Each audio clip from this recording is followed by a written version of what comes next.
Good evening, everyone. Thank you for giving us this opportunity. We are here as men to talk about real-life issues, challenges, responsibilities, and how we can grow as better men in society. Thank you for that introduction. What exactly is the main purpose of this men's meeting? The main purpose is to create a safe space for men to speak freely. Many men suffer in silence, so we come together to share experiences and solutions. Let's start with relationships. At what age do you think a man should get married? A man is not supposed to have a fixed stage for marriage. Marriage does not come because of numbers. It comes automatically. There is no exact timetable. When you are mentally ready, financially stable, and emotionally prepared, you will feel it yourself. You don't wake up because you are 25 or 30 and say, "Now I must marry." No. You will see it. You will know it is the right time. Men, we are here. Is it true that men fear marriage? No, we don't fear marriage. We fear running budgets. Marriage is beautiful. But when you see the guest list longer than your salary, that's when fear enters the heart. What is the biggest challenge in marriage? Communication. Because when she says, "It's fine," it is never fine. You need a translator, a lawyer, and sometimes a prophet to understand what fine means. Should a man always apologize in a relationship? Always? No. But sometimes you apologize even when you don't know what you did. You just say, "I'm sorry," and pray for peace. Peace is more important than being right. Who should control the money in marriage? Control? No one controls. We manage together. But somehow, at the end of the month, the money disappears and no one knows how. It's a mystery greater than mathematics. What advice do you give to young men about relationships? First, heal before you date. Second, don't propose when you're still using your friend's Wi-Fi. And third, love is not only sweet words, it is responsibility. If a woman really upsets you, what do? Is it acceptable to hit her? No. It is never acceptable to hit a woman. The moment you raise your hand, you have already lost control of yourself. Anger is temporary, but the damage can last a lifetime. A real man does not prove strength with his hands. He proves it with self-control and maturity. If you are very angry, step away. Take a walk. Drink some water. Stay silent until you calm down. Because respect in a relationship is built through communication, not violence. What about checking each other's phones? Is it right for a woman to check your phone?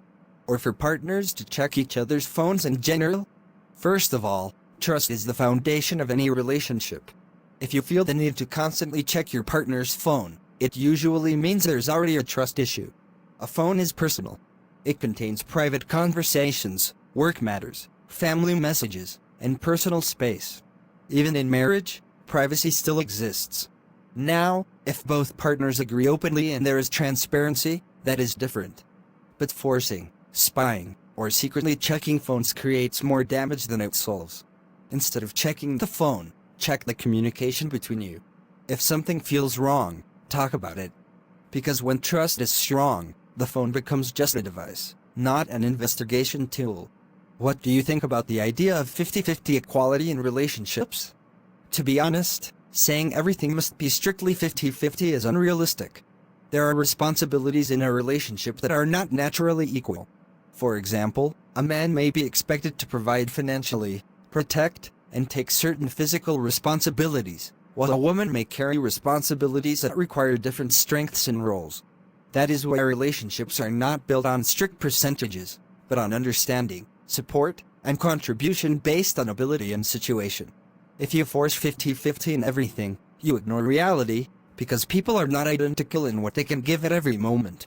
A strong relationship is not about counting percentages. It is about balance, respect, and working together as a team. What about a man doing house chores like cooking and cleaning? Is it okay for a man to do domestic work? In my view, house chores should not be automatically seen as a man's responsibility. In most families, there is usually a natural arrangement of roles based on agreement, daily routines, and individual strengths. Traditionally, many domestic tasks are managed within the home by one partner, while the other focuses on external responsibilities. However, this does not mean a man cannot help when needed. Assistance is part of teamwork.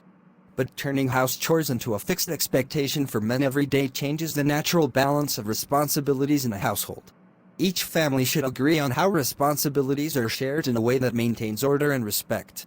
How many rounds should a man be able to go during sex? There is no fixed number of rounds that defines a man's ability or performance. It varies from person to person and depends on health, age, fitness, stress levels, emotional connection, and the situation between partners. Sex is not a competition of how many rounds, but a matter of mutual satisfaction, communication, and comfort for both partners. What matters most is quality, respect, and understanding, not counting rounds. What is the minimum amount table tax should not go below? It depends on the household budget and monthly income, food, rent, utilities, transport, children, etc. Many families prefer to plan weekly or monthly budgets instead of a fixed must-give amount. What matters most is communication and financial planning between partners. For example, some households may agree to allocate food budget based on weekly needs bills, water, electricity, rent, as required emergency money, agreed together, D per thousand. There is no universal rule or set figure. Every family should decide what works best for their situation through mutual understanding and planning.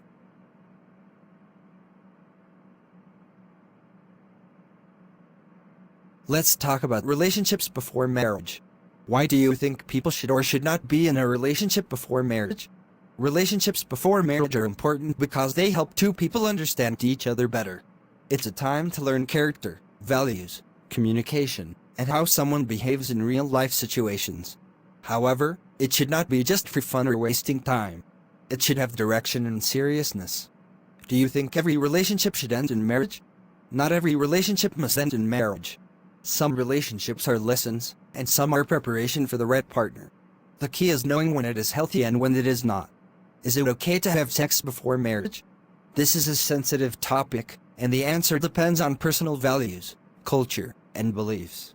From a general standpoint, different people have different views. Some believe sex should only happen within marriage based on moral, religious, or cultural principles. Others believe it is part of a relationship where two consenting adults make their own choices. What is most important is responsibility, mutual consent, respect, and understanding the consequences of decisions made. Regardless of personal views, it is important for individuals to make informed, respectful, and responsible choices that align with their values and do not harm themselves or others. What advice would you give to young people in relationships? Take your time. Don't rush. Learn each other deeply. And always make sure your relationship is building your future, not destroying it. Thank you for your time and for sharing your views with us today. We truly appreciate your participation in this discussion. Thank you as well for having me. It has been a pleasure to share and contribute to this conversation.